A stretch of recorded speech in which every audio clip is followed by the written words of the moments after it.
आप सभी को रमन नमस्कार। इस लेसन में आप देखेंगे औसत यानी एवरेजेस से जुड़ी हुई कुछ और महत्वपूर्ण जानकारियां जिनकी ज़रूरत पड़ती है क्वेश्चन करते समय। तो एक एक करके मैं चीज़ों को अच्छे से एक्सप्लेन करूंगा। कोशिश करिए कि हर एक चीज़ को अच्छे से अंडरस्टैंड करने में फोकस करें और जितना बेहतर आप अंडरस्टैंड करेंगे उतना ही बेहतर आप बनते जाएंगे। तो चलिए शुरुआत करते हैं और देखते हैं कि आज क्या होने वाला है इस लेसन में। तो देखिए, इस लेसन में हम बात करेंगे पहले जो डेविएशन का अप्रोच आपने सीखा है उसका इस्तेमाल करके, डेविएशन प्लस सरप्लस डेफिसिट का इस्तेमाल करके हम देखेंगे। थोड़ा एक्सचेंज केसेस की बात करेंगे कि एक्सचेंज केसेस क्या होते हैं, और एक्सचेंज केसेस के बाद आपके दो केसेस और आएंगे। एंट्री केसेस की कोई ग्रुप है, उसमें क्या हो रहा है कि एक नए एलिमेंट की एंट्री हो रही है तो उससे एवरेज कम ज़्यादा होता है। फिर आपका एक केस हो जाता है एग्जिट केस कि भाई कोई निकल रहा है तो उससे क्या फ़र्क पड़ रहा है ग्रुप में।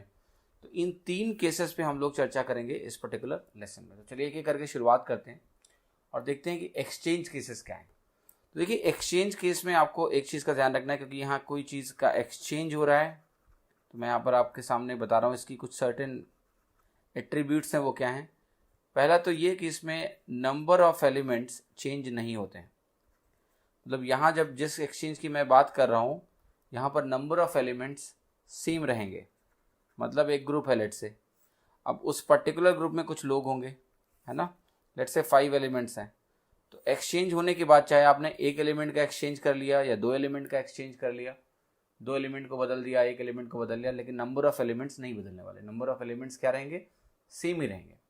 अब जैसे मैंने आपके सामने एक ग्रुप बनाया हुआ है, अब जरा इस ग्रुप को ध्यान से देखना। नंबर ले लिया 15, 20, 22, 28 और 30 लेट से, ठीक है। इस ग्रुप को अगर आप ध्यान से देखो तो अगर मेरे पास 5 एलिमेंट्स लिखे हुए हैं तो इन 5 एलिमेंट्स का एवरेज क्या है। यहाँ आप एवरेज जरा लिखिए क्या है। एवरेज यहाँ पर है 23। कैसे सम करिए आप, ये 50 दे रहा है, ये 35, 85 और 3115/5 23, एवरेज 23 है। अब देखिए मैं क्या कर रहा हूँ, मैं यहाँ पर एक्सचेंज करने जा रहा हूँ एक एलिमेंट को। तो मैं दिखाना चाह रहा हूँ कि एक्सचेंज से क्या होता है, एक्सचेंज से क्या फ़र्क पड़ने वाला है। आप जरा मुझे ये बता सकते हैं कि जब एवरेज 23 है अगर इस ग्रुप का, तो एवरेज 23 है तो आपको पता है कि रीडिस्ट्रीब्यूशन करोगे अगर आप इसका सारे एलिमेंट्स का, तो सारे एलिमेंट्स 23 के बराबर हो जाएंगे, है ना। यही होता है एवरेज, ये तो आपने सीखा ही है। तो सारे एलिमेंट हो गए आपके 23 के बराबर अगर रीडिस्ट्रीब्यूशन कर दें इन सारे नंबर्स का।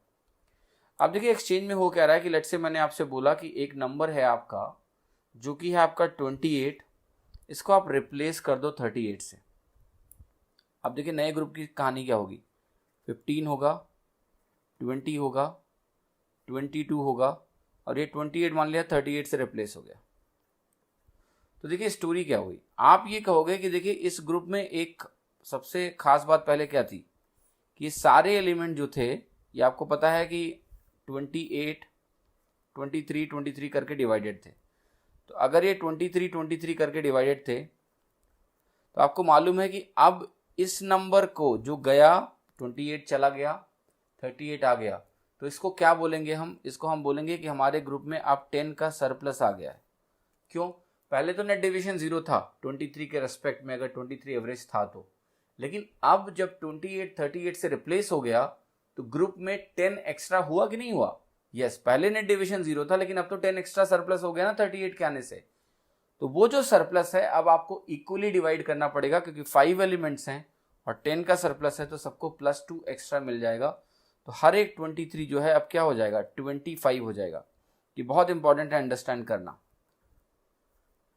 हमें क्या करना है एक्सचेंज केसेस में आगे, हमें ये देखना है कि जो आ रहा है वो कम लेके आ रहा है या ज़्यादा लेके आ रहा है। अगर वो ज़्यादा लेके आ रहा है जाने वाले से तो हम बोलेंगे सरप्लस हो गया। सरप्लस हो गया तो उसको सब में बांट दो। एवरेज क्या होगा, अगर नए एवरेज की बात करेंगे हम इस केस में, तो एवरेज की वैल्यू जो होगी ये होगा average new is equal to जो भी एवरेज था ओल्ड, और यहां पर हो जाएगा आपका सरप्लस या deficit divided by number of elements.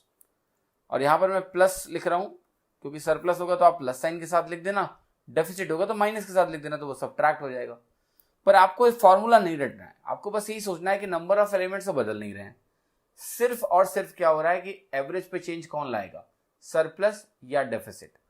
तो अगर जो आने वाला है वो ज़्यादा लेके आता है तो सरप्लस होगा, एवरेज बढ़ेगा। उस सरप्लस वैल्यू से हम पूरे ग्रुप में डिवाइड कर देंगे, पता चल जाएगा नया एवरेज क्या है। जो आ रहा है मान लिया वो कम लेके आ रहा है तो डेफिसिट होगा, अगर डेफिसिट होगा तो हम डेफिसिट को डिवाइड करेंगे, एवरेज कम हो जाएगा। और अगर आने वाला जाने वाला बराबर है तब क्या ही फर्क पड़ेगा। अब देखिए यहां पर आपने कहा ये तो आपने ना एक एलिमेंट से चेंज मुझे दिखाया, मान लिया दो लोग ऐसा करते तो, दो लोग ऐसा कर रहे होते तो कोई बात नहीं। देखिए आपने मान लिया बोला कि मैं ना 20 को रिप्लेस करूंगा अब 25 से।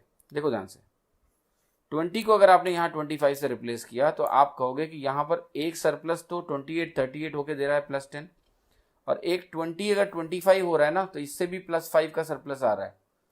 तो 10 का डिस्ट्रीब्यूशन तो आप पहले ही कर चुके हो, 2 ईच। ये जो 5 है ये भी 5 में डिवाइड होके 1 ईच और दे देगा, तो नए ग्रुप का एवरेज कितना हो जाएगा 26। कोई टेंशन ही नहीं है, आपको नेट सरप्लस नेट डेफिसिट देख लेना है, उसके हिसाब से एवरेज को आप चेंज कर दो। अब देखिए इसमें बहुत कुछ पॉपुलर क्वेश्चंस बनते हैं जिनको आपको समझना है एग्जाम में जो आते हैं। जैसे एग्जाम में सवाल कैसे बनेंगे, एग्जाम में देखिए सवाल ऐसे बनेंगे, वो कहेगा कि मैं आपको एग्जाम्पल देता हूँ ताकि आपको समझ में आ जाए अच्छे से। तो ये कहेगा कि मान लिया कोई एग्जाम हुआ लेट्स से, और उस एग्जाम में एक कैंडिडेट के जो नंबर आए वो नंबर कुछ ऐसे हैं, 10 है, 22 है, 28 है, 25 है और मान लिया 30 है। तो ये बहुत ही आसान है, राइट। तो ये जो नंबर आया उसके और उसका एवरेज स्कोर कितना होगा, आप जरा ध्यान से देखो। ये आपका कितना हो गया, 50, 60, 85, 30, 115, 23 ही एवरेज है। अब ये क्या कहेगा कि देखिए उसके जो 5 सब्जेक्ट में मार्क थे स्टूडेंट के, जो एवरेज आया वो 23 आया, लेकिन बाद में ऐसा पता चला कि एक नंबर गलत लिया गया था। वो कहेगा एक नंबर जो था वो 36 की जगह 25 ले लिया गया, मान लिया 36 की जगह 25 ले लिया गया। सो आप क्या कैसे इसको ट्रीट करोगे, आगे आप कहोगे अच्छा मतलब अगर मुझे इसको करेक्ट करना है तो मुझे इस 25 वाले को भगा के 36 ले आना है बस इसकी जगह, और तो कुछ बदलाव करना नहीं है। क्वेश्चन में कह रहा है कि मान लिया एक पेपर में नंबर गलत चढ़ गए थे, 25 की जगह 36 आ गए, तो हम इसको कैसे केस की तरह ट्रीट करेंगे कि एक नंबर को हमें एक्सचेंज करना है, चेंज करना है बस, 25 को 36 लिख देना है बस, तो ये हमारा करेक्ट एवरेज देगा। आप कहोगे 25 को अगर आपने 36 लिखा है तो आपने 11 का सरप्लस क्रिएट किया है, 11 का सर्कल सरप्लस 5 में डिवाइड होगा तो सबको 2.2 एक्स्ट्रा मिल जाएगा, तो एवरेज हमारा 23 प्लस 2.2 बनाएगा जो होगा आपका 25.2। Easy to understand and mark, nothing else. देखिए एक केस और बहुत इंपॉर्टेंट आता है इसमें, वो काफी इंटरेस्टिंग है और वो तो जरूर ध्यान से देखें। देखिए बहुत ही इंटरेस्टिंग केस है, जरा ये भी ध्यान से देख लें, बहुत काम आता है। जैसे मैंने आपसे बोला लेट्स से कि आपके पास एक ग्रुप ऑफ एलिमेंट्स हैं और उसमें 10 नंबर्स हैं, A1 से लेके A10 तक।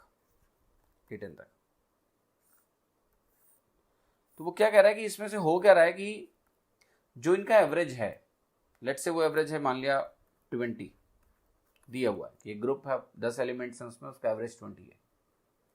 अब कह रहे हैं अगर इनमें से एक नंबर की डिजिट्स को इंटरचेंज कर दिया जाए, 2 डिजिट के सारे नंबर है मान लिया, सारे नंबर जो है 2 डिजिट के नंबर्स हैं, तो कहेगा कि इसमें से किसी भी एक नंबर की डिजिट्स को रिवर्स कर दिया गया और उसकी वजह से जो आपका एवरेज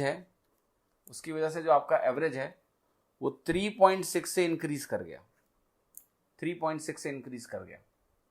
ये आपको प्रोवाइड किया गया है, डिजिट को रिवर्स किया और एवरेज आपका 3.6 से एक्सचेंज हो गया। तो उसमें कई तरह के क्वेश्चन आपसे पूछ सकता है। उसमें एक बहुत इंपॉर्टेंट सा क्वेश्चन बनता है कि जो डिजिट है, वो जो नंबर है, अगर वो नंबर XY टाइप का है, 2 डिजिट का नंबर, तो इनकी डिजिट्स में डिफरेंस क्या है, X और Y में डिफरेंस बताना है आपको, difference in digit, Y minus x या X माइनस वाई जो भी है निकालना है। तो देखिए यहाँ पर एक बहुत इंटरेस्टिंग सी बात है कि XY अगर कोई 2 डिजिट का नंबर है और एक नंबर आप लिखते हो YX, ये दूसरा नंबर है 2 डिजिट का, तो कभी भी एक नंबर को अगर आप रिवर्स करते हो तो उनका जो डिफरेंस होता है आपस में वो 9 का मल्टीपल होता है, हमेशा ध्यान रखना। मैं आपके सामने कुछ लिख रहा हूँ, उसको अच्छे से अंडरस्टैंड कर लेना। जैसे आपका 12 एक नंबर है, 21 इसका रिवर्स है, इसका जो डिफरेंस अगर आप निकालोगे तो यहाँ 9 आएगा। आपके पास एक नंबर है मान लिया 24 और इसको आपने रिवर्स किया 42 आया, इसका आपने डिफरेंस निकाला तो ये 18 आएगा। इसमें देखिए एक पैटर्न होता है, वो पैटर्न मैं आपके सामने लिख रहा हूँ। कि मान लिया आपके पास जो नंबर है वो लेट से एक्स वाई है, जहाँ पर मैं आपको बता दूं कि वाई की वैल्यू एक्स से बड़ी है। तो अगर आपने इसको रिवर्स किया तो आपको मिलेगा वाई एक्स एक्स वाई से बड़ा होगा क्योंकि वाई एक्स से बड़ा है। इन दोनों को अगर आप डिफरेंस निकालोगे, मतलब मैं कह रहा हूँ कि Y X minus X Y, देखो Y X minus X Y को काट के जीरो मत कर देना, ये बेसिकली 2 डिजिट के नंबर हैं। मतलब अगर x को 1 लिया वाई को 2 लिया तो ये 21 है, ये 12 है। ये मत करना ये x into Y minus Y into X 0 हो जाएगा, ऐसी गलतियां ना करें। ये जो पैटर्न होता है ये बताता है कि ये value 9 into Y minus X के बराबर होती है। ठीक है, बहुत ही आसानी से अंडरस्टैंड करना है इसको। इवन अगर आप यहाँ पर ये मान के चलो कि वाई एक्स से बड़ा नहीं है तो ये अपने आप नेगेटिव आ जाएगा, ये डिफरेंस अपने आप नेगेटिव आ जाएगा। तो चाहे वाई एक्स से बड़ा हो या ना हो, आप इसको ऐसे सोच सकते हो कि मैं इसको हटा भी दूँ ये कंडीशन अगर, तो Y X minus X Y निकालोगे तो 9 इंटू वाई माइनस एक्स आएगा, और जो भी होगा पॉजिटिव नेगेटिव रख देना, आ जाएगा। तो ये ध्यान रखना 2 डिजिट के नंबर को जब भी इंटरचेंज किया जाता है तो क्या चेंज आता है। आप कहोगे जो एवरेज है अगर वो 3.6 से बढ़ रहा है, ध्यान से देखना, एवरेज अगर 3.6 से इंक्रीज हो रहा है तो मैं आपसे पूछूंगा टोटल नंबर कितने थे, 10।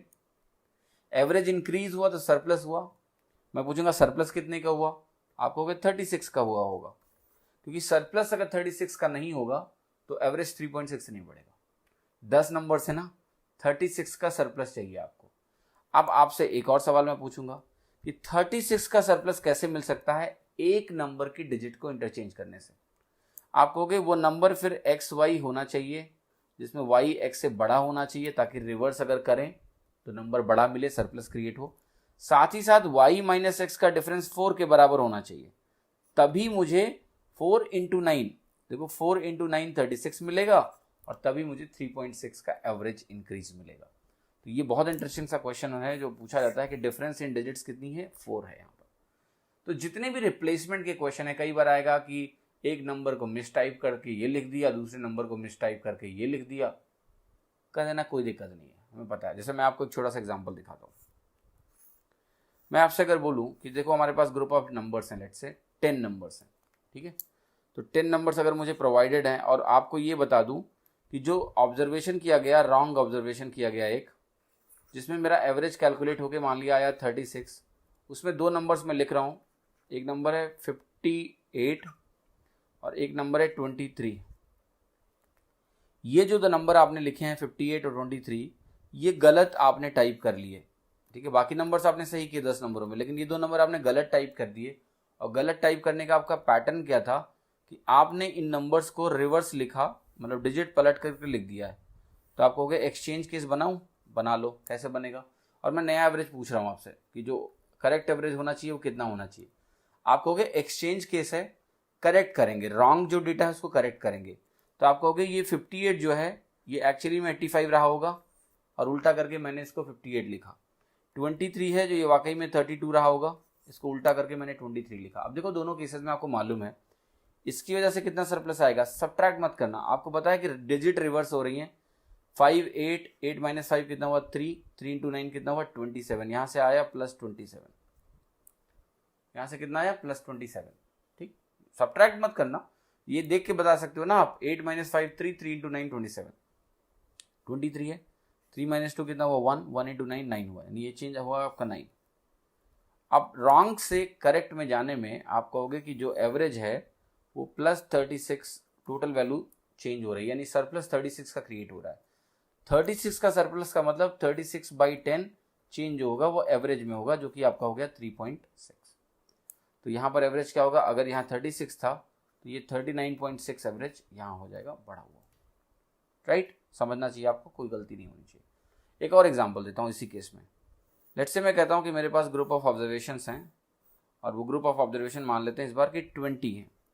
इन 20 में 2 नंबर मैं लिख रहा हूँ आपके सामने 63, और एक नंबर मैं लिख रहा हूँ let's say something like 37। 2 number लिखे मैंने आपके सामने 63 और 37। ये दोनों नंबर दिए गए हैं कि इस 20 नंबर्स में से ये दोनों नंबर क्या हुआ है, उल्टे लिख दिए गए हैं, डिजिट पलट के लिखे गए। तो ये रॉन्ग केस है। और यहाँ पर जो एवरेज है लेट्स से प्रोवाइड कर दिया गया कि 27 है। यहाँ पर मुझे एवरेज निकालना है इनको करेक्ट करके, करेक्ट एवरेज मुझे कैलकुलेट करना है। तो आप कहोगे इसको मैं क्या कहूँगा 36 लिखूंगा करेक्ट में, और इसको मैं 73 लिखूंगा। अब देखना आप ये कहोगे कि देखो यहाँ पर 3 माइनस 6 कितना आ रहा है, -3 आ रहा है, तो यहाँ से यहाँ तक जाने में डेफिसिट क्रिएट होगा 3 माइनस 3 इंटू 9 -27 का। और यहाँ से देखना 7 माइनस 3 कितना हुआ आपका 4 हुआ, 4 इंटू 9 कितना हुआ आपका 36 का सरप्लस क्रिएट होगा। सो नेट सरप्लस और डेफिसिट का कितना होगा, आप कहोगे +9 होगा। यहाँ पर मुझे +9 का एक्स्ट्रा सरप्लस मिल रहा है, तो मेरा एवरेज +9/20 से चेंज हो जाएगा। काफ़ी इंटरेस्टिंग है, आसान भी है, इतना कोई दिक्कत नहीं होनी चाहिए, राइट। तो ये 0.45 आ गया, यानी एवरेज में 0.45 की बढ़ोतरी हो जाएगी। तो यहाँ अगर 27 है तो ये 27.45 हो जाएगा। तो मुझे उम्मीद है कि एक्सचेंज के केसेस आपको परेशान नहीं कर पाएंगे। आप देखिए एक्सचेंज के केस को आपको और भी थोड़ा सा ध्यान से अगर देखोगे तो आपको एक्सचेंज के केसेस और भी खूब नजर आएंगे। जैसे मैंने आपसे बोला कि लेट्स से मेरे पास है ABC, ये 3 नंबर्स हैं, ये 3 नंबर्स मुझे प्रोवाइडेड है, और एक मैं आपको दूसरा सेट दे दूं, जैसे ये भी लिख दिया मैंने BCD। अगर मैं आपसे ये बोलूं कि आपका जो ABC है इसका एवरेज मैंने आपको दे दिया कि ये है मान लिया 13, और मैंने आपको BCD का एवरेज दे दिया आपको मान लिया 15, और अगर मैं आपसे बोलूं कि A की वैल्यू K है तो D की वैल्यू क्या है। अब देखो आपको क्या समझ में आ रहा होगा, आप तो कहोगे कि मैं ऐसे कैलकुलेट कर लूंगा कि A plus B plus C की वैल्यू कितनी है 39, और B plus C plus D की वैल्यू कितनी है, ये है आपकी 45। दोनों को अगर सब्ट्रैक्ट करोगे तो BC कैंसिल हो जाएगा, आपको मिलेगा A minus D is equal to -6, D की वैल्यू हो गई A प्लस 6, A अगर K है तो D क्या होगा K प्लस 6।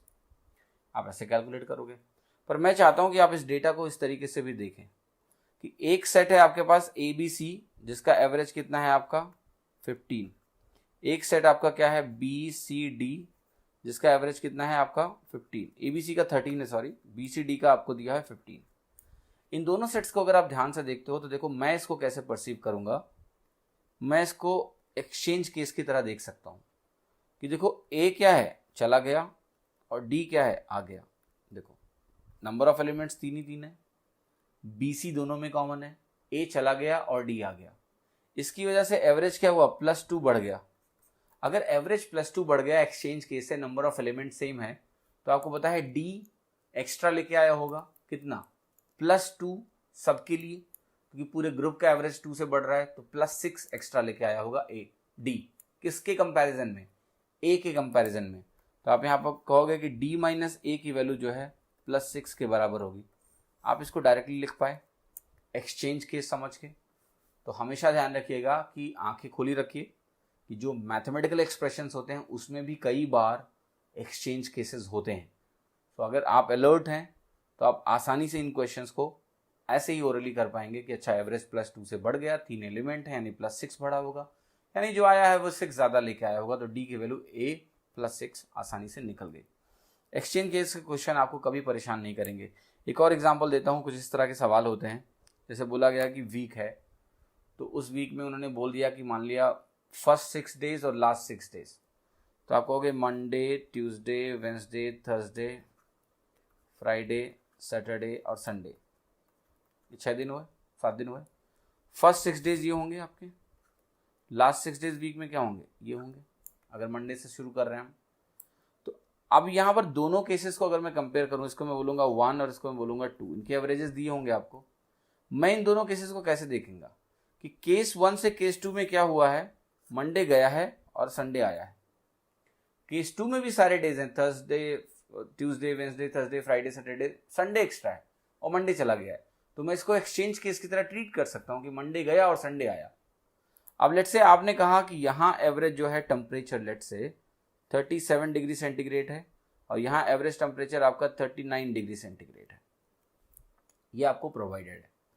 आप यही कहोगे ना कि 1 से 2 में केस में एवरेज 2 से बढ़ गया, एवरेज अगर 2 से बढ़ गया, कितने का ऑब्जर्वेशन है आपके 6 डेज हैं दोनों केसेस में ना, 6 और 6 है। तो अगर 2 डिग्री सेंटीग्रेड बढ़ा है तो 6 इंटू 2 डिग्री सेंटीग्रेड यानी 12 डिग्री सेंटीग्रेड का सरप्लस बना होगा। तो यहां से मिल गया संडे माइनस मंडे बराबर कितना हो गया 2 into 6 that is 12 degree centigrade. देखो कितनी आसानी से निकल गया, संडे माइनस मंडे निकल गया 12, तो बाकी कोई वैल्यू अगर दी होगी संडे या मंडे, दूसरी वैल्यू अपने आप कैलकुलेट हो जाएगी, कोई चैलेंज इसमें आपको नहीं आने वाला है, इतना ही आसान है, ऐसे ही आपको करना है। अब देखिए थोड़ा सा एंट्री और एग्जिट वाले केसेस को भी देख लें। तो पहले मैं आता हूं एंट्री केस, जरा इसकी बात करते हैं एंट्री केस की। चलो इसको देखिए बहुत एक छोटा सा एग्जांपल लेके मैं आपको समझाऊंगा ताकि आपको बहुत अच्छे तरीके से समझ में आए। देखिए मान लेते हैं कि एक ग्रुप है और उस ग्रुप में लेट्स से मैं कहता हूं कि सबका जो एवरेज है वो दिया हुआ है, पहले तो कहता हूं 5 एलिमेंट से मान लिया, या एक क्लास समझ लो, एक क्लास में 5 बच्चे, उनका जो एवरेज है मान लिया वो 20 ईयर्स है। तो 20 ईयर्स अगर एवरेज है तो क्या मैं उसको ऐसे सोच सकता हूं 20 ईयर्स को कि सबका जो है एज 20 है। ऑल्दो एब्सोल्यूट एज सबका 20 नहीं होगा, लेकिन अगर एज की वैल्यूज को रीडिस्ट्रीब्यूशन करने की पावर दो मुझे, तो मैं सबको 20 के बराबर कर सकता हूं, अगर आपने ये बोला कि इन पांचों का एवरेज जो है 20 है तो ठीक है। अब आपने कहा कि एक नया स्टूडेंट और आ रहा है इस क्लास में, और अगर वो इंटर कर गया इस क्लास में तो एवरेज 1 से बढ़ जाएगा। तो देखिए नया स्टूडेंट जो है ना यहाँ पर खड़ा हुआ है, और ये खड़ा हुआ है, और इसके आने के बाद अगर ये यहाँ ग्रुप में इंटर कर लिया जाए, इसको आप इंटर कर लो तो एवरेज 1 से बढ़ जाएगा। तो देखिए मैं ये कह रहा हूं कि मान लिया ये ग्रुप में एंटर कर गया, यहाँ पहुंच गया, और एवरेज 1 से इंक्रीज हो जाता है। आप कहते हो इसको अगर इंक्लूड कर लें तो एवरेज 1 से बढ़ जाएगा, इंक्रीजेस बाई 1। तो देखो स्टोरी क्या हुई होगी, आप जरा ध्यान से समझना।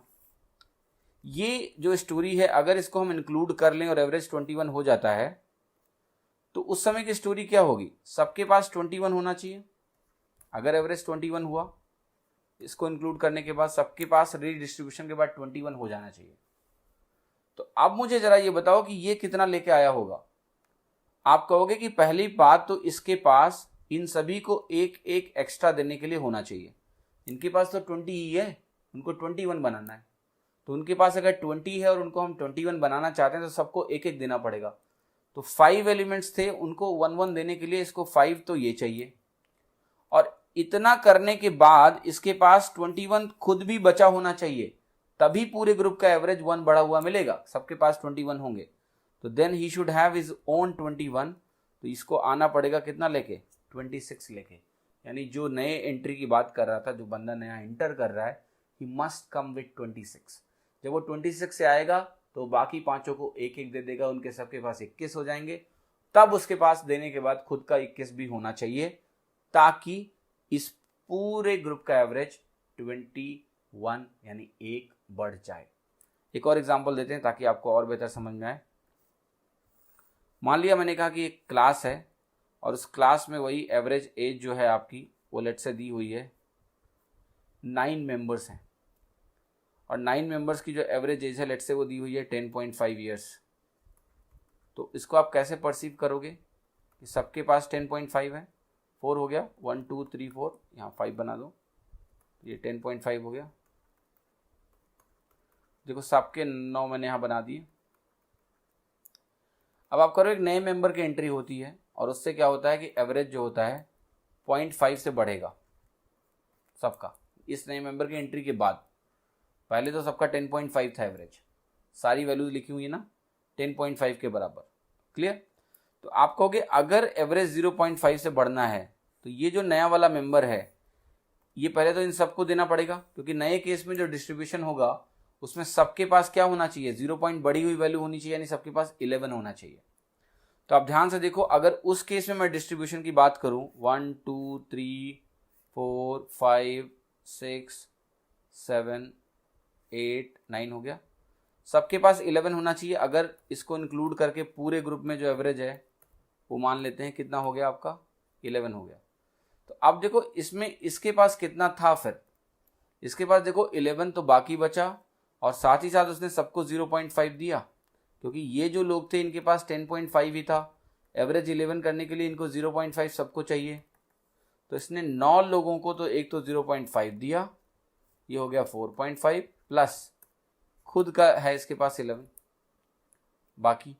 तो इसकी जो एज हुई है 55.5 ईयर्स हुई, जो ये लेके आएगा तब ऐसा होगा। तो एंट्री केसेस में आपको समझ में आ गया होगा कि किस तरह से आपको सोचना है कि एंट्री केसेस में 21 किया, यहाँ हमने सबको 11 कर दिया, आसान है।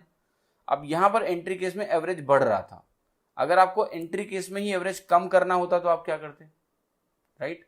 मान लेते हैं एंट्री केस में आपको एवरेज कम करना है, तो आप क्या करते? देखिए इसी में मैं आपको समझाऊंगा, इसी में मैं आपको वैल्यूज हटा देता हूं और कम वाली बात भी कर लेते हैं। तो अब ध्यान से देखा, यहां पर मैंने कहा इसी क्वेश्चन में कि लेट्स से कि एक नए पर्सन की एंट्री के बाद जो आपका एवरेज है वो डिक्रीज हो जाता है 1 से डिक्रीज होता है। तो आप कहोगे इसके पास 19 होगा, और ना ही इसके पास बल्कि सबके पास 19 होगा, तभी एवरेज 1 से कम हुआ होगा। तो अब देखो क्या करना है, इसमें पहला टास्क क्या है कि ये जितने भी लोग हैं जो ज़्यादा लेके बैठे हुए थे, एवरेज जब कम होगा तो ये अपना 1 छोड़ रहे हैं कि नहीं एक्स्ट्रा। देखो इन्होंने एक यहाँ छोड़ा, एक यहाँ छोड़ा, एक यहाँ छोड़ा, एक यहाँ छोड़ा, तभी इनके पास 19 बचा। और ये जो इन्होंने छोड़ा है ये कौन लेके जाएगा? ये वो नया वाला एलिमेंट ले लेगा, नया वाला एलिमेंट ले लेगा, क्योंकि ये और किसी के पास तो जा भी नहीं सकता है ना जब एवरेज, क्योंकि रीडिस्ट्रीब्यूशन कर रहे हैं। रीडिस्ट्रीब्यूशन में बाहर वैल्यू नहीं फेंक सकते हो, जो लोग हैं उन्हीं को देनी पड़ेगी। तो इनका तो पता है मुझे कम होना ही होना है, तो इनको 19 करने के लिए एक एक छोड़ना पड़ा, और ये इस नए वाले बंदे को मिल गया जो आ रहा था। लेकिन नए वाले बंदे के पास टोटल 19 से ज़्यादा नहीं हो सकते हैं, तो 5 तो इसको यहाँ से मिल रहा है, 19 जो है इसका टोटल होना है। तो आप कहोगे कि 5 इसको मिला तब ये 19 हुआ। इसका मतलब ये कितना लेके आया आपका? आप कहोगे ये खुद ही लेके आ रहा था 5 लेके आपका 19 हुआ। तो सॉरी, ये कितना लेके आ रहा था? ये 14 लेके आया। अब ऐसे समझो कि अगर ये 14 लेके आया तो इन लोगों ने सबने एक एक दिया, इसके पास 19 हो गया, ये पूरे ग्रुप का एवरेज फिर कितना हो गया? 19। तो ये एंट्री केस में एवरेज डिक्रीज हो रहा है, वो वाला केस है। जैसे इसी केस में आप देख लो, हम मान लेते हैं कि जो सारी वैल्यूज आपके सामने लिखी हुई हैं, ये सारी वैल्यूज जो है 0.5 से अब कम करते हैं, एंट्री हो रही है और वैल्यूज कम हो रही है 0.5 से। तो अगर मुझे यहाँ 0.5 का डिक्रीज लगाना है तो आप क्या कहोगे? ये सारे लोग जो है 0.05 छोड़ेंगे। अगर एवरेज 0.5 से रिड्यूस होना है तो ये सारी वैल्यूज 10 हो जाएंगी ना। अगर ये सारी वैल्यूज 10 हो गई तो सबने 0.5 त्याग दिया, और 0.5 जो सभी ने त्यागा, 9 लोगों ने त्याग किया, तो 4.5 त्याग किया, और ये 4.5 किसको मिलेगा? इसी को मिल सकता है बस। तो ये 4.5 लेके 10 हो जाएगा। अगर ये 4.5 लेके 10 हो रहा है तो इसके पास पहले कितने रहे होंगे जब एंट्री कर रहा होगा? 4.5 लेके 10 हो रहा है, तो ये 5.5 लेके आया था, तब इसकी एज कितनी हो गई? 5.5 ईयर्स। ये हो गया आपका entry case 1 element, entry case 1 element. ठीक है, आपको समझ में आ रहा होगा। और उसकी वजह से एवरेज में चेंज। आपको देखिए और दिखाता हूं कि इसका और क्या एप्लीकेशन हो सकता है एंट्री केस 1 एलिमेंट का, जो कि बहुत ऑब्वियस सा नहीं होता है पर काफ़ी यूजफुल एप्लीकेशन होता है अगर आप ध्यान से देखें। जैसे मैंने आपके सामने लेट से एलिमेंट लिख रहा हूं मैं, A1, A2, A3, A4 और A5, 5 एलिमेंट्स मैंने लिखे। अब देखिए मैं कह रहा हूं कि फर्स्ट 3 का जो एवरेज है वो लेट से मैं कह रहा हूं 8 है। लास्ट 3 का जो एवरेज है, काफ़ी इंटरेस्टिंग केस है, इसको बहुत अच्छे से समझने की आप कोशिश करेंगे। लास्ट 3 का एवरेज मान लेते हैं 10 है, फर्स्ट 3 का एवरेज 8, लास्ट 3 का एवरेज, ये लास्ट 3 ऐसे होगा ना, लास्ट 3 का एवरेज 10, और साथ ही साथ ऑल 5 का एवरेज मैं दे देता हूं आपको। सारे जो 5 हैं इनका एवरेज मैं आपको दे देता हूं लेट से 9। ध्यान समझना, फर्स्ट 3 8, लास्ट 3 10 और ऑल 5 कितना हो गया? 9। और आपसे मैंने पूछा कि बताओ A3 की वैल्यू क्या है। तो एक तरीका तो बहुत आसान है, आप कहोगे फर्स्ट 3 का टोटल कितना हुआ? 8 इंटू 3, लास्ट 3 का टोटल कितना हुआ? 10 इंटू 3, 30। और ये वैल्यू किसके बराबर है? आप कहोगे ये वैल्यू बराबर है A1 plus A2 plus A3 plus A4 plus A5। लेकिन यहाँ पर ना A3 2 बार आएगा, ध्यान से देखना, क्योंकि A1 plus A2 plus A3 ये है, और ये क्या है आपका? A3 plus A4 plus A5। तो A3 2 बार आया तो मैंने इसको इस तरीके से लिख दिया, A3 को एक बार यहाँ एक बार यहाँ। तो ये नंबर जो है आप कहोगे इतना जो है 5 नंबर का सम, ये तो 9 इंटू 5 हो गया। क्या बच गया आपका? A3 की वैल्यू अब क्या आई? आपने कहा ये हो गया 24 और 30, 54 माइनस 45। A3 की वैल्यू भी कितनी आ गई? 9 आ गई। ये तो हो गया नॉर्मल तरीका इस सवाल को करने का, जो कि आप लोगों को अच्छे तरीके से आता होगा। पर मेरा ऑब्जेक्टिव है कुछ अलग दिखाना, तो वो जरा ध्यान से देखो। आपने कहा कि A1 है, A2 है, A3 है, इसका एवरेज आपको क्या दिया हुआ है? इसका एवरेज आपको दिया हुआ 8। फिर मैं कहूँगा मेरे पास A3 है, A4 है, A5 है, इसका एवरेज मुझे कितना दिया हुआ है 10। आप मुझे बताओ नंबर ऑफ एलिमेंट्स यहाँ कितने हैं 3, यहाँ नंबर ऑफ एलिमेंट्स कितने हैं 3। अगर मैं इन दोनों को कंबाइन कर दूं तो एवरेज कितना हो जाएगा 9। आपको बता चुका हूं मैं, जब नंबर ऑफ एलिमेंट्स दो ग्रुप्स में सेम होते हैं तो जो एवरेज होता है वो सिंपल एवरेज होता है 8 + 10/2, मिडिल नंबर 9 हो गया एवरेज, इनका कंबाइंड एवरेज। अब एक बात मुझे बताओ कि इसमें जो एलिमेंट्स हैं उसमें A3 कितनी बार आएगा, अगर इन दोनों को कंबाइन करोगे तो 2 बार आएगा। बाकी A1 से लेके A5 तक कितनी बार आ रहे हैं A3 को छोड़ के, ठीक है, वो सारे एक एक बार आ रहे हैं, A3 2 बार आ रहा है। तो क्या मैं इसको ऐसे बोल सकता हूं कि ये जो टोटल ग्रुप मेरे सामने अभी दिख रहा है, this is nothing but A1 to A5 सारे नंबर्स एक बार और प्लस A3।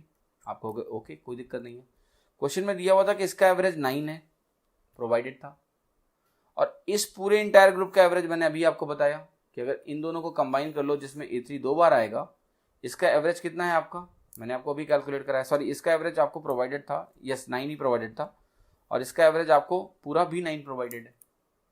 अब देखो इस क्वेश्चन का क्या मतलब हुआ, कितना इंटरेस्टिंग सा सवाल है। अभी इंटरेस्टिंग का सवाल यह है कि क्वेश्चन में ये दिया हुआ है कि A1 से A5 तक का एवरेज 9 है, और एक एक्स्ट्रा A3 के एंट्री से एवरेज चेंज ही नहीं हो रहा है, 9 का 9 रह गया। ध्यान समझना, एंट्री ऑफ वन एलिमेंट बना दिया मैंने इस केस को मैंने एंट्री ऑफ वन एलिमेंट बनाया, तो मैं कह रहा हूँ A1 से A5 का एवरेज 9 है, क्वेश्चन में दिया हुआ है, और हमने ये भी निकाला कि दोनों ग्रुप को कंबाइन करने पे भी एवरेज 9 ही रहता है। तो अगर दोनों ग्रुप को कंबाइन करने पे भी एवरेज 9 रहता है तो क्या हुआ कि नए एलिमेंट की एंट्री से एवरेज बदला ही नहीं। अगर नए एलिमेंट की एंट्री से एवरेज नहीं बदलता है तो इसका मतलब यही होता है कि जो नया एलिमेंट आ रहा है वो एवरेज के बराबर वैल्यू लेके आ रहा है, यानी यहाँ 9 था तो ये 9 लेके ही आ रहा है, ये हो गया। अब आप कहोगे इसमें तो आपने बराबर कर दिया, मैं कहूँगा ठीक है मैं बराबर नहीं करता हूँ, वो भी देख लो आप केस। जैसे ये हुआ A1 A2 A3, यहाँ पर है A3 A4 A5, इनका ज़रा एवरेज देखना, ये एवरेज आपका 8 है, ये एवरेज मान लेते हैं 9 है, एवरेज आपका मान लेते हैं 9 है। सो ये 8 हो गया आपका और ये एवरेज आपका हो गया 9। तो यहाँ पर आप कहोगे कि जो ओवरऑल वैल्यू है इनको अगर कंबाइन करेंगे तो एवरेज कितना आएगा, आप कहोगे 8.5 आएगा, 8.5 आएगा। ध्यान से देखना आप। अब मैं आपको ये प्रोवाइड कर दूं कि A1 से लेके A5 तक का जो एवरेज है ये क्वेश्चन में दिया हुआ है, लेट्स से कि A1 से A5 तक का एवरेज कितना है, लेट्स से 8 ही है। अब देखिए मान लेते हैं A1 से A5 तक का एवरेज आप,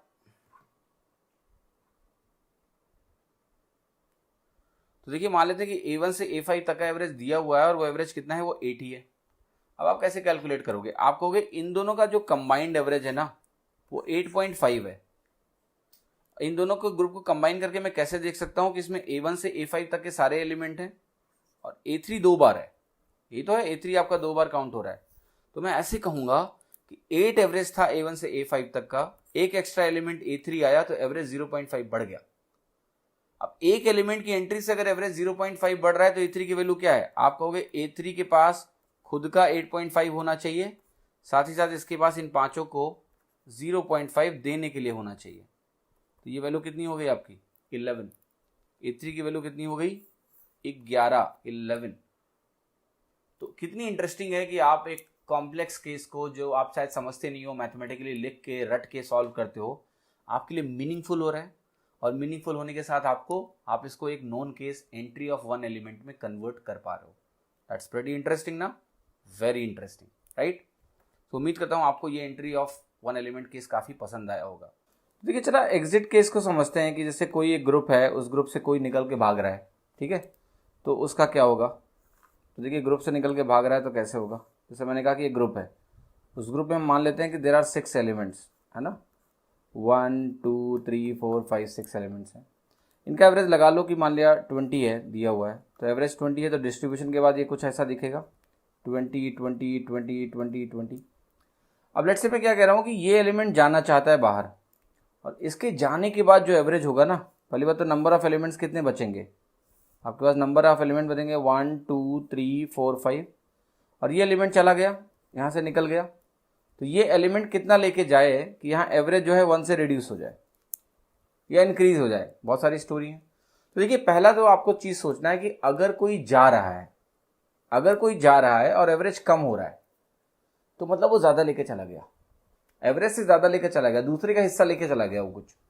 अगर वो 20 लेके गया होता तो भाई एवरेज क्यों कम होता, आपने कहा एवरेज 1 से कम हो गया तो वो ज़्यादा लेके गया। अब देखो उसके जाने के बाद की स्टोरी क्या होगी, उसके जाने के बाद स्टोरी ये होगी कि अगर एवरेज 1 से कम हो गया है तो सबके पास 19 बचना चाहिए बाकी 5 लोगों में। तो अगर 19 बचेगा सबके पास, तो इन लोगों का जो एक एक गया वो कौन ले जाएगा, यही ले जाएगा एक्स्ट्रा। तो ये तो 20 अपना लेके जाने वाला था, लेकिन इन लोगों से भी उसको एक एक करके मिला 5, यानी ये 25 लेके चला गया। यानी ये एलिमेंट अगर 1 एक्स्ट्रा लेके एग्जिट कर जाए, 5 एक्स्ट्रा लेके एग्जिट कर जाए, 25 लेके एग्जिट करेगा तो एवरेज 1 से फॉल कर जाएगा। ठीक है, ये एक एग्जाम्पल हुआ। मैं आपको दूसरा एग्जाम्पल भी देता हूँ, थोड़ा और क्लैरिटी मिले आपको यहाँ पर इसी केस में। ध्यान से समझना, जैसे ये मैंने कहा कि आपके पास एलिमेंट्स है लेट से 1 2 3 4 5। यहाँ पर सपोज करिए आपके पास कि सबके पास जो है 10.5 करके वैल्यू थी, सबके पास 10.5 करके वैल्यू थी। और मैं कह रहा हूँ कि जो ये एलिमेंट है आखिरी वाला, एक कोई एलिमेंट है इसमें से निकल के जा रहा है, और वो निकल के जब जा रहा है तो उसे हो कह रहा है कि एवरेज जो है आपका बढ़ जा रहा है, कम हो जा रहा है। अभी कम वाले केस की बात कर लेते हैं, फिर इंक्रीज वाले केस की बात करेंगे। तो ये एलिमेंट यहाँ से जा रहा है तो उससे एवरेज बढ़ गया 0.5 से। कितना लेके गया, देखो अगर ये 10.5 लेके जाता तो एवरेज पे कोई फर्क ही नहीं आता, लेकिन एवरेज 1 से कम हो रहा है, सॉरी 0.5 से मान लेते हैं कम हो रहा है, तो सबके पास 10 10 10 बचेगा, और सबका 0.5 जो है यहाँ से जो एक्स्ट्रा ये लोग छोड़ेंगे वो क्यों लेके जाएगा, ये 5 एलिमेंट का 0.5 कितना हो गया 2.5, ये वैल्यू कितनी हो गई आपकी 13, यानी 13 लेके गया। एग्जिट के केस में जब एवरेज डिक्रीज करता है तो ये वाली कहानी होती है। अब हम बात करते हैं एग्जिट के केस में ही एवरेज को इंक्रीज करा के। चलो देखते हैं क्या होगा एग्जिट केस में एवरेज इंक्रीज कैसे होगा। देखो एवरेज इंक्रीज कैसे होगा कि अगर मेरे पास मान लिया 6 एलिमेंट हैं लेट से, और सबके पास जो वैल्यू है वो लेट से 20 20 20 20 20 20 है। अब आप करो एक एलिमेंट जाएगा और एवरेज इंक्रीज करेगा, तो देखो इंक्रीज कैसे होगा, जो जा रहा है वो एवरेज से कम वैल्यू लेके जाए तभी इंक्रीज हो सकता है। तो आपने कहा सबके पास 20 20 20 अगर है और वो 20 लेके निकल जाता तो एवरेज पे कोई फ़र्क ही नहीं पड़ता, लेकिन अभी आप एवरेज को 1 से बढ़ाना चाहते हो, तो एवरेज को अगर 1 से इंक्रीज करना है तो सबका 1 एक्स्ट्रा सबको मिलना चाहिए। ये 1 एक्स्ट्रा कहाँ से आएगा, आप कहोगे जिसको जाना था उसको 20 लेके जाना था और उसने दरिया दिली दिखाई होगी और सबको 1 1 दे गया होगा, वरना तो एवरेज नहीं बढ़ सकता सर। एक एलिमेंट जा रहा है और एवरेज बढ़ रहा है, इसका मतलब वो ग्रुप में सरप्लस छोड़ के जा रहा है, तो ये गया और 5 सरप्लस ग्रुप में छोड़ जाएगा तो सबका 1 1 करके बढ़ा के 21 हो जाएगा। तो 5 अगर सरप्लस से छोड़ के गया तो 5 इसके हिस्से से कम कर दो, 20 - 5 कितना हो गया 15। तो यहाँ पर आपको पता है ये कितना लेके गया, ये 15 लेके बाहर गया। तो देखिए एंट्री और एग्जिट के जो भी केसेस हैं इनका जो मोस्ट फंडामेंटल है, मैंने आपको समझाने की कोशिश करी है कि एक एलिमेंट का रिप्लेसमेंट या 2 एलिमेंट का रिप्लेसमेंट, एक एलिमेंट का एंट्री, एक एलिमेंट का एग्जिट। अब देखिए इनकी एप्लीकेशंस क्या हैं, मैं आपको इनके एप्लीकेशंस दिखाता हूँ। छोटा सा एग्जांपल, जैसे क्रिकेट मैच की बात करते हैं, कहते हैं क्रिकेट मैच में बैट्समैन है कोई, उसकी 11 इनिंग्स में जो एवरेज है वो कहते हैं कि मान लिया 52 है। अब पूछते हैं कि 12th इनिंग में वो कितना रन बना ले कि जो एवरेज है वो 2 से इंक्रीज कर जाए। तो ये क्वेश्चन क्या है, 12th इनिंग को हम एक न्यू एलिमेंट की एंट्री मान सकते हैं कि 11 एलिमेंट पहले से ही थे, 12th इनिंग क्या है, entry of a new element. So अगर entry of a new element हो रहा है और एवरेज 2 से इंक्रीज कर रहा है तो आप क्या बोलोगे, आप कहोगे 52 तो एवरेज था ही पहले, अब 11 एलिमेंट थे पहले, सबका वैल्यू मुझे 2 से बढ़ाना पड़ेगा तभी जाके 54 एवरेज की पॉसिबिलिटी बनेगी ना। तो आप कहोगे ऑलरेडी जो 11 एलिमेंट्स है पहले मुझे उन सबको 2 से बढ़ाना पड़ेगा। कोई भी कंफ्यूजन है तो मैं बना के दिखा दूंगा ताकि आपकी क्लैरिटी बढ़े। 1 2 3 4 5 6 7 8 9 10 11 हो गया। तो मैं क्या कह रहा हूँ कि देखो यहाँ पर अगर आपका जो ऑलरेडी एवरेज था वो 52 था, यानी सबके पास मान लेते हैं 52 था। अब अगर मुझे एवरेज 2 से बढ़ाना है तो आप क्या कह रहे हो कि आप कह रहे हो कि ये एक नंबर जो आ रहा है ना 12th इनिंग जो आ रही है इसमें वो कितना रन बनाए कि एवरेज बढ़ जाए 2 से। तो आप कहोगे सबसे बड़ी बात क्या है, पहले इसको पहले के 11 लोगों को ना +2 देना पड़ेगा, सबको +2 देना पड़ेगा ऐसे करके। तो आपको कहोगे इन 11 को इसको 2 देने के लिए होना चाहिए 22, और ये देने के बाद इसके पास खुद 54 होना चाहिए क्योंकि नया एवरेज कितना है 54। तो इतना देने के बाद इसके पास भी 54 होना चाहिए, तभी सबके पास 54 होगा। तो कितना स्कोर होगा यहाँ पर? 76 स्कोर होना चाहिए किस इनिंग में? 12th इनिंग में। तो आपका जो रन होगा, एवरेज होगा, वो 2 से इंक्रीज कर जाएगा। मेरे कहने का मतलब है आप हमेशा, जो केस आपका मेन क्या हुआ, एंट्री ऑफ वन एलिमेंट, तो देखना कई जगहों पर सवाल होगा, नंबरों के टर्म्स में दिया होगा, कहेगा कि मान लिया ए बी सी दिए हैं आपको, और ए बी सी का एवरेज वेट मान लिया दे दिया गया आपको 83 है, और कहेगा कि डी की एंट्री हुई, और डी की एंट्री होने से ये एवरेज 1 से बढ़ गया, 1 से इंक्रीज कर गया। तो आपको बताना क्या है कि डी की वैल्यू क्या है, कैसे निकालोगे? आप कहोगे ए बी सी मेरे पास ऑलरेडी थे 3 एलिमेंट, उनका एवरेज 83 था। अब डी के आने से अगर एवरेज 1 बढ़ रहा है तो पहले तो डी को, इन तीनों को 1 एक्स्ट्रा देना पड़ेगा, तो +3 वो चाहिए। साथ ही साथ डी के पास खुद के 84 होने चाहिए, नया एवरेज 84 है, तभी जाके पूरे ग्रुप का एवरेज 84 होगा। तो यानी डी की वैल्यू कितनी हो गई? 87। तो क्वेश्चंस में क्या होगा, ये बिल्कुल ऑब्वियसली नहीं लिखा होगा कि एक नया एलिमेंट आया है, एंट्री ऑफ न्यू एलिमेंट का केस है। आप सवाल को देख के देखना है कि अच्छा यहाँ तो एक नया एलिमेंट एंटर हो रहा है, वो चाहे A1 A2 A3 जो मैंने आपको दिखाया नंबर्स के फॉर्म में हो, या नए एलिमेंट की एंट्री इस फॉर्म में हो, या क्रिकेट की इनिंग के फॉर्म में हो, दैट डज नॉट मैटर। आपकी अंडरस्टैंडिंग बिल्ड होगी तो आप क्वेश्चन को आसानी से निकाल पाएंगे। तो देखिए ये बहुत ही इंपॉर्टेंट है, एंट्री एग्जिट केसेस लोगों को परेशान करते हैं। ये क्वेश्चन बिना ये आए हुए भी हो सकते हैं, आप एक्सप्रेशन बना के एक्स के टर्म में लिख लो, हो जाएगा। बट ये अंडरस्टैंडिंग आपकी अगर बेहतर है तो आप बहुत आगे निकल जाते हो, आपकी सोच आपको बहुत आगे लेके चली जाती है, क्वेश्चन बहुत आसानी से निकलते हैं। तो आई एक्सपेक्ट कि आप लोग ये अंडरस्टैंडिंग डेवलप करें एंट्री एग्जिट केसेस की, और फिर आपके लिए क्वेश्चन बहुत आसान हो जाएंगे। उम्मीद करता हूँ ये लेसन आपको बहुत पसंद आया होगा, काफ़ी कुछ सीखने को मिला होगा। धन्यवाद। Have a great time. Thank you so much.